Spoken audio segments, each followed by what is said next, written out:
함께 요한복음 18장의 내용을 가지고 절망 속에 나는 누구인가 라는 제목으로 함께 말씀을 나누고자 합니다. 빅터 프랭클의 이 죽음의 수용소라는 책이 있습니다. 이 저자인 프랭클은 오스트리아의 정신과 의사이자 또 심리학자입니다. 이분이 이 책을 쓴 배경이 이렇습니다. 2차 세계대전 중에서 이 나치 강제 수용소를 있었는데 그래서 3년 동안 생존을 했습니다. 이 죽음의 수용소라는 책은 그때의 경험을 바탕으로 이 삶의 의미를 탐구하며 기록한 것입니다. 그는 수용소 생활을 하면서 가족을 잃고 또 옷과 음식을 뺏기고 또 심지어 자기의 이름까지 빼앗기는 그런 절망의 상황을 마주합니다. 이 프랭클이 그 절망의 시간들을 돌아보면서 발견한 것이 있습니다. 그것은 무엇이냐면 이 수용소라는 극한의 절망의 상황 속에서도 살아남은 사람들의 공통점이 있다는 것입니다. 그들의 공통점은 그들이 운이 좋아서도 아니고 또 소위 강한 사람, 체력적으로 강하거나 건강한 사람이라서가 아니라 이 사람들은 이 살아야 할 이유를 붙들고 있다는 점에서 그들이 극한의 절망에서도 살아남은 존재들이다라고 이 책에서 핵심적으로 이야기하고 있습니다. 즉 자신이 누구인지 그리고 왜 살아야 하는지를 기억한 사람들은 바로 이 생존력이 강하다라는 이야기를 하고 있습니다. 반대로 가장 빠르게 무너졌던 사람들은 누굴까요? 이 환경이 자신의 정체성을 결정하도록 내버려둔 사람들이었다라고 합니다. 우리는 인생에 여러 가지 절망의 순간을 마주합니다. 건강이 무너진다든지 아니면 관계가 무너진다든지 또 요새 이렇게 국가 간의 전쟁을 통해서 또 나라가 무너진다든지 또 우리의 가치관이 무너진다든지 이 절망의 여러 가지 시간들을 우리가 마주하게 되는데 이 절망의 시간이 더 위험해지는 경우가 있습니다. 그것은 이 절망의 시간 속에서 우리가 누구인지를 잊어버리는 것입니다. 절망은 우리를 어떤 사람인지를 굉장히 적나라하게 드러내기도 합니다. 내가 여태까지 무엇을 위해 살았는지 그리고 내가 어떤 존재인지를 더 적나라하게 드러냅니다. 사랑하는 여러분, 우리 삶에 찾아오는 이 절망 앞에 여러분들은 누구로 살아가고 계신지 한번 돌아보시기를 바랍니다. 그리고 그 절망의 시간 속에서 나는 어떤 반응을 하고 살아가는지를 오늘 말씀을 통해 돌아보기를 원합니다. 고난 주간이 시작되는 종려 주일입니다.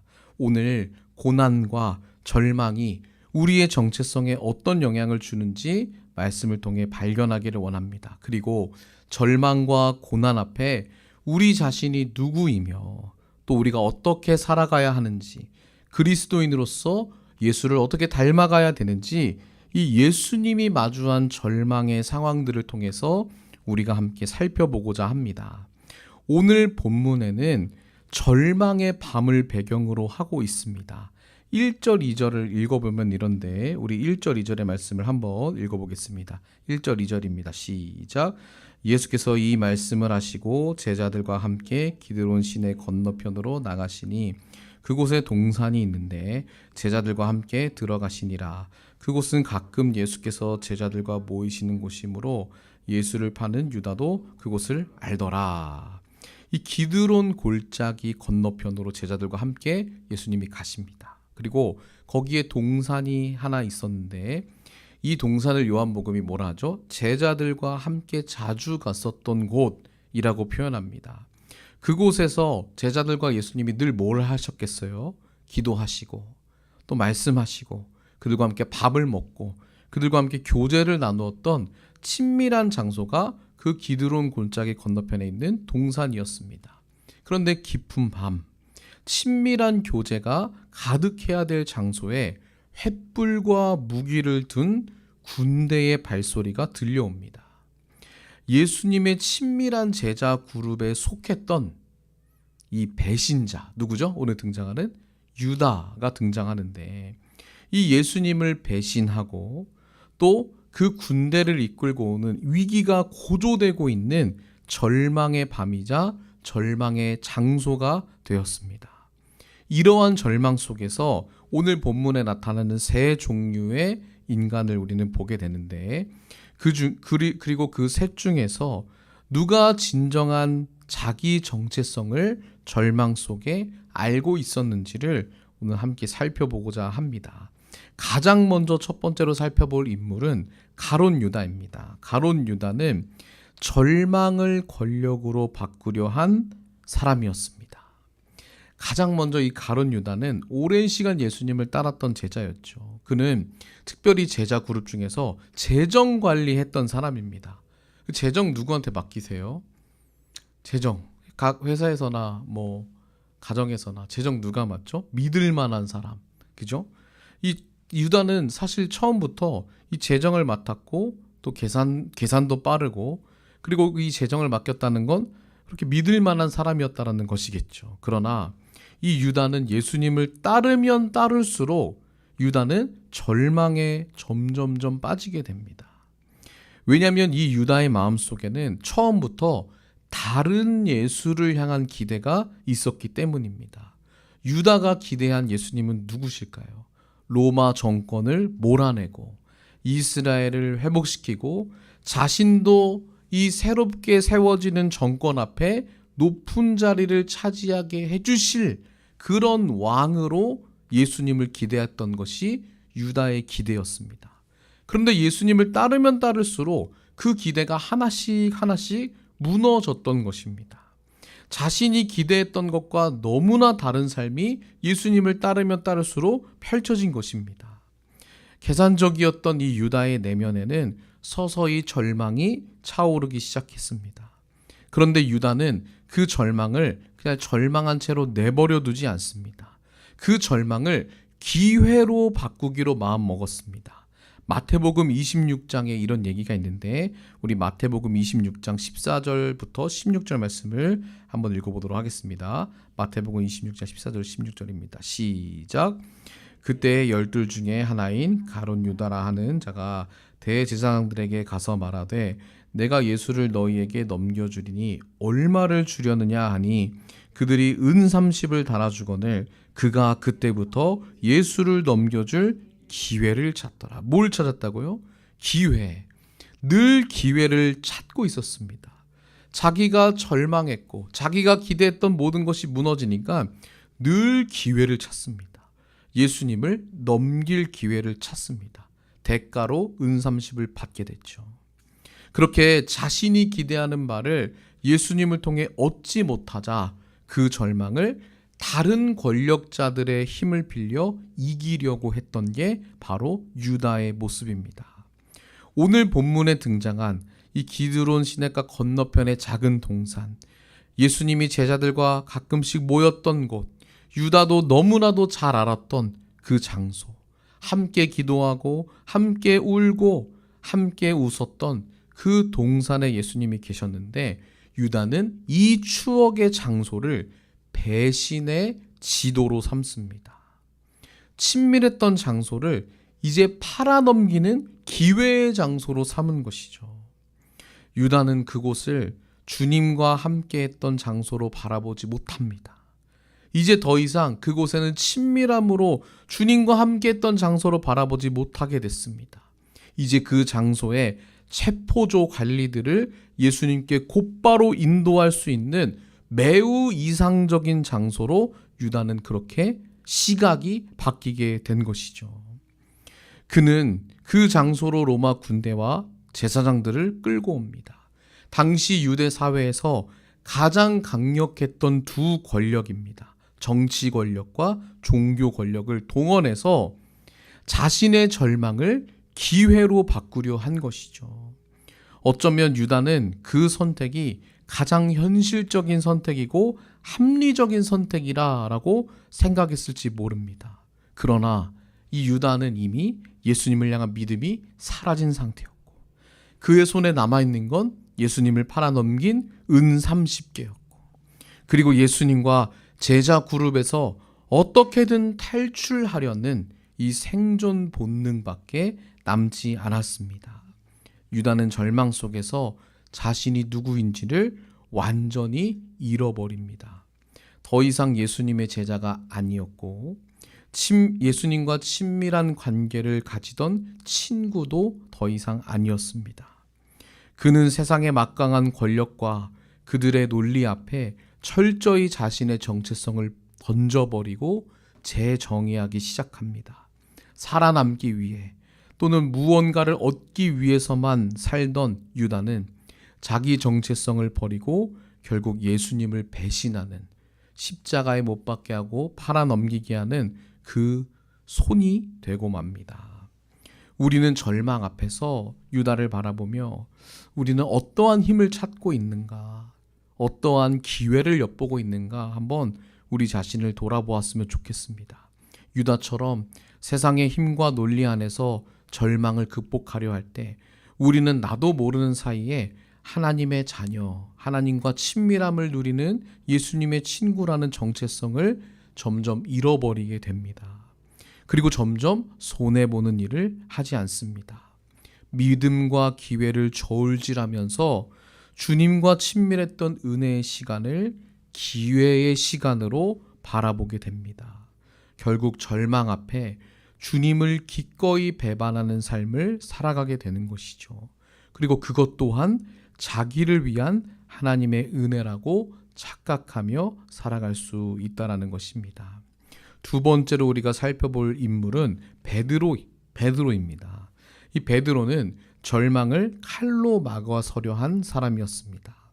베드로는 사실 유다와 다르게 반응했습니다. 그는 끝까지 예수님을 지킵니다. 예수님 곁을 지킵니다. 베드로는 도망가지 않았습니다. 오늘 본문 10절에 보면은 베드로가 이렇게 반응을 합니다. 우리 10절의 말씀을 함께 읽어보도록 하겠습니다. 10절입니다. 시작. 그것을 빼어 대제사장의 종을 쳐서 오른편 귀를 베어버리니 그 종의 이름은 말고라. 베드로가 칼을 가지고 있었어요. 그 칼을 아주 용감하게 빼어들어서 그 옆에 있던 대제사장의 종 말고라는 사람의 귀를 내려칩니다. 그래서 귀가 잘리게 되죠. 이 예수님을 지키기 위한 용기 있는 행동처럼 보이지만 사실은 그렇지 않습니다. 이것은 용기가 아니라 두려움이 만들어낸 몸부림이었고 사실은 굉장히 무모한 행동이었던 것이죠. 베드로 출신이 뭐죠? 어부잖아요. 이 베드로는 어부 출신입니다. 검술 훈련을 받은 사람이 아닙니다. 근데 베드로의 눈앞에 뭐가 있죠? 로마 군대가 있습니다. 이 로마 군인들, 굉장히 정예 부대, 그리고 군사훈련을, 검술 훈련을 늘 받던 사람들, 싸움에 능했던 사람들이죠. 이 사람들이 최소 500명 이상이 그 자리에 있었습니다. 500대 1로 싸워서 이길 수 있을까요? 못 이기죠. 그의 눈앞에 펼쳐진 이 절망의 순간 속에 베드로는 예수님을 지키고 자기도 지키고자 했던 최소한의 몸부림으로 칼을 빼들어서 제사장의 종 귀를 잘랐던 것이죠. 그런데 그것은 의도치 않게 빗나간 칼이었습니다. 아마도 목을 베려고 했을 거예요. 그런데 어설퍼서 귀를 맞았던 것입니다. 베드로는 절망 앞에서 자신이 할 수 있는 것을 용기 내어 다 했지만 그것은 역부족이었습니다. 오히려 자신이 더 큰 위험에 처할 수 있는, 그리고 같이 있던 제자들도 더 큰 위험에 처할 수 있는 무모한 행동이었던 것이죠. 베드로가 절망을 칼로 막아서려고 한 것은 본능입니다. 두려움에 떠는 한 인간으로서 칼을 빼들고 휘두른 것입니다. 절망이 그 베드로를 지배하고 있었고 그 절망은 곧 방어 기제로 나타나게 된 것입니다. 우리도 베드로처럼 반응할 때가 있습니다. 절망이 찾아오면 열심히 싸우죠. 포기하지 않습니다. 어떻게 해서든지 내가 가진 무기와 방식으로 혹은 내가 가진 경험과 판단으로 그 절망을 이겨보려고 우리는 몸부림치며 칼부림을 합니다. 그러나 종종 그 방법과 또 그 열심이, 그 용기가 엉뚱한 곳을 향할 때가 있습니다. 오히려 현재 내가 처한 상황을 더 악화시킨 것처럼 만들 때가 있다는 것이죠. 그리고 더 깊은 상처를 입고 다시 두려움에 주저앉아서 그곳에서 머물러 있을 때가 많다라는 것입니다. 그런 베드로에게 예수님은 오늘 본문에 이렇게 이야기하십니다. 11절의 말씀을 함께 읽어보도록 하겠습니다. 11절입니다. 시작.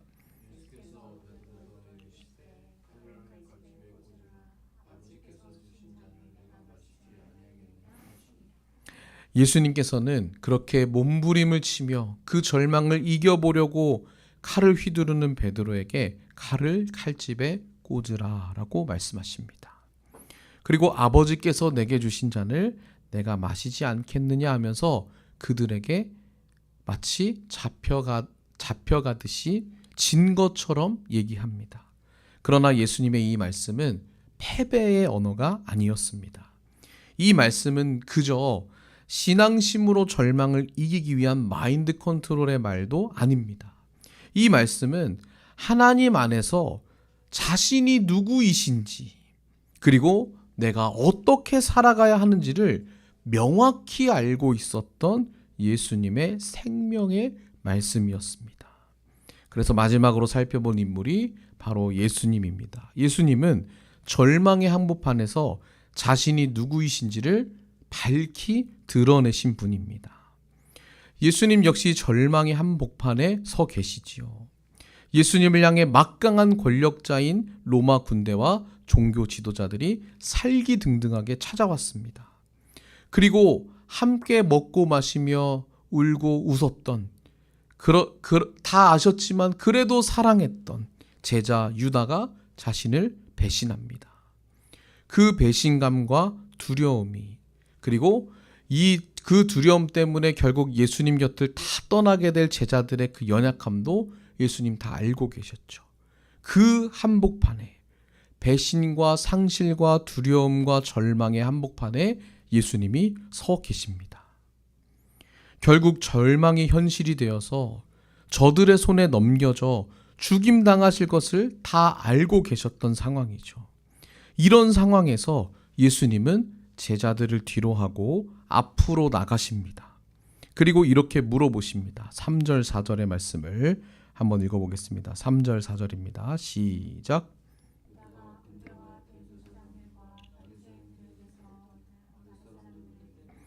등과 횃불과 무기를 가지고 그리로 오는지라. 예수께서 그 당할 일을 다 아시고 나아가 이르시되 너희가 누구를 찾느냐라고 예수님이 그 앞에 앞장서셔서 질문하고 계십니다. 그 무리들은 나사렛 예수를 찾는다라고 의기양양하게 말했습니다. 그리고 예수님께서는 그 대답 앞에 내가 바로 그 사람이다라고 말씀하십니다. 예수님은 절망 속에 두려움 속에 상실 속에 자신을 숨기시지 않으십니다. 배신으로 인한 아픔과 상실, 앞으로 다가올 그 십자가의 고난과 죽음과 절망 속에 주님은 너희가 찾는 자가 바로 나다. 내가 바로 그 사람이다라고 말씀하십니다. 우리 요한복음에서 계속 강조하고 배웠던 것이 무엇이죠? 예수님의 자기소개. 내가 누구누구다. 나는 세상의 빛이다. 나는 생명의 떡이다. 뭐라고 표현했죠? 하나 넘겨주시면 에고 에이미라고 합니다. 여기서도 내가 그다라고 말할 때 똑같은 단어로 쓰임받고 있습니다. 에고 에이미 하시면서 자신을 드러내고 밝히고 계십니다. 이것은 단순한 자기소개가 아닙니다. 하나님께서 모세에게 자신을 드러내실 때 사용했던 그 표현과 동일합니다. 나는 스스로 있는 자다라고 선언하신 그 하나님의 말씀과 동일한 말씀입니다. 예수님께서는 절망의 한복판에서 자기를 따랐으나 배신하며 도망치는 자들 가운데서 세상의 막강한 권력 앞에서 그리고 죽음 앞에서 자신의 정체를 숨기시지 않으십니다. 오히려 가장 선명하게 자신을 절망 속에 드러내고 계십니다. 그 어떤 아픔도 그 어떤 절망도 예수님이 누구이신지를 감출 수 없었습니다. 예수님께서는 본인이 겪으시는 그 아픔과 절망으로 그것 때문에 누구인지를 숨기지도 않으셨고 그리고 기회를 엿보시지도 않으셨고 자기 힘을 과시하지도 않으셨습니다. 그저 하나님의 아들로서 존재하셨고 그것이 바로 자신이심을 드러내셨습니다. 그 너무나도 당당한 말씀 앞에 로마 500명 이상 되는 군대가 뒤로 물러나 땅에 엎드려집니다. 절망을 주러 온 자들이 오히려 뒤로 물러나게 됩니다. 예수님이 원하시면 얼마든지 그 상황 속에서 그 군대를 물리치시고 그리고 그 넘어진 기회 속에 예수님이 그 자리를 피하실 수도 있었습니다. 그러나 예수님은 피하시지 않으셨습니다. 절망을 마주하시고 하나님의 아들이심을 더욱 드러내십니다. 예수님께서는 한 번 더 그렇게 뒤로 넘어진 군대들이 다시 정열을 가다듬고 서자 한 번 더 너희는 누구를 찾느냐고 또 물어보십니다. 그런데 이 두 번째 물음에는 숨겨진 뜻이 있습니다. 내가 그들에게 그 사람이다 라고 거듭 두 번째 말씀하시는 이유가 있습니다. 우리 8절 9절을 한번 읽어보도록 하겠습니다. 8절 9절입니다. 함께 읽겠습니다. 시작. 너희에게 내가 그니라 하였으니 나를 찾거든 이 사람들이 가는 것은 용납하라 하시니 이는 아버지께서 내게 주신 자 중에서 하나도 잃지 아니하였사옵니다 하신 말씀을 응하게 하려 함이라 라고 말씀합니다. 두 번째로 자기 정체성을 절망 속에 드러내신 이유가 뭐죠? 제자들을 지키시기 위해서입니다. 그리고 그 말씀이 곧 하나님의 말씀이며 뜻이기 때문입니다. 이 제자들이 당장 이 상황에 연루되지 않도록 자신을 기꺼이 저들에게 내어주시고 제자들은 보호하시고 계십니다. 제자들을 지키시기 위해 예수님은 자신을 드러내셨습니다. 내게 주신 영혼을 하나도 잃어버리지 않기 위한 그 하나님의 뜻을 이루시기 위해 그 뜻대로 사는 것이 자신의 사명임을 아셨기에 예수님은 절망 속에 자기를 드러내십니다. 자신을 내어주심으로 우리를 지키신 것입니다. 절망 속에서 내가 그니라 라고 자신의 정체성을 드러내신 것은 하나님의 아들이라는 것이 그 어떤 절망도 바꿀 수 없다는 사실이고 동시에 그 어떤 절망의 상황에서도 아버지의 뜻을 이루시는 모습을 보여주고 계신 것입니다. 이것이 바로 절망 속에 있는 정체성의 힘입니다. 예수님은 절망이 찾아왔을 때 자신이 누구인지를 잊지 않으셨습니다. 배신자도 군대도 십자가의 공포도 그분이 누구이신지를 바꾸지 못했습니다. 그리고 그 정체성으로 인해 그분은 가장 어두운 밤에 가장 빛나는 사랑을 행하셨습니다. 내게 아버지께서 주신 자들을 허락하신 자들을 하나도 잃어버리지 않기 위해 기꺼이 자신을 내어주시는 빛나는 사랑을 행하신 것이죠. 그리고 절망의 권력을 기회로 바꾸려 했던 유다에게도 끝까지 뭐라고 말씀하시는 줄 아세요? 친구여 너의 할 일을 하라 라고 친구라 부르십니다. 절망을 자기 힘으로 통제하려 했으나 실패해서 도망간 베드로에게도 다시 부활하셔서 찾아오심으로 네가 나를 사랑하느냐라고 물어보십니다. 무너진 베드로의 정체성과 사명을 다시 회복시켜 주시기 위해 죽음과 절망에서 일어나 생명의 주로 베드로에게 찾아오셨습니다. 오늘 우리 모두는 절망 앞에 섭니다. 때로는 유다처럼 세상의 권력의 의지에 절망을 돌파하고 싶은 유혹을 받습니다. 때로는 베드로처럼 내 힘과 방식으로 싸워보려고 합니다. 유다는 정체성을 잃었고 사명도 없었습니다. 베드로는 사명은 불탔지만 그 사명을 자기 방식으로 수행하려고 했습니다. 그러나 예수님은 자신이 누구인지를 분명히 아셨기 때문에 그리고 그 절망 속에서도 내가 무엇을 해야 하는지를 분명히 아셨기 때문에 그 절망에 사로잡히지 않으셨습니다.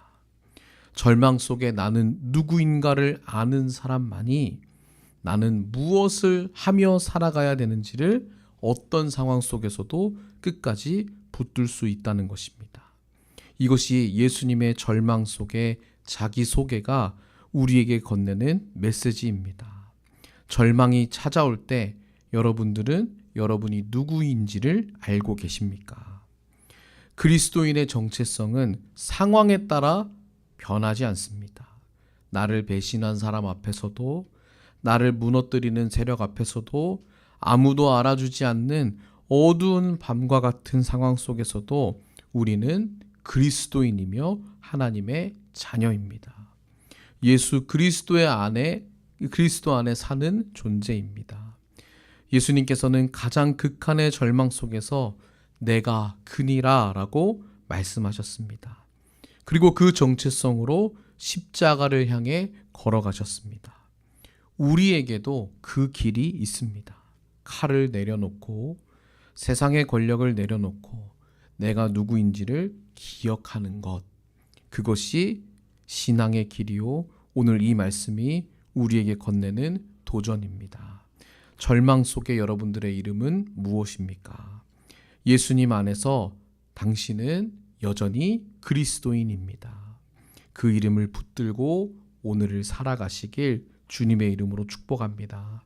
어떠한 절망 속에서도 그리스도를 따르는 일을 여러분 멈추지 마시고 포기하지 마시고 다시 시작하기를 주님의 이름으로 축복합니다.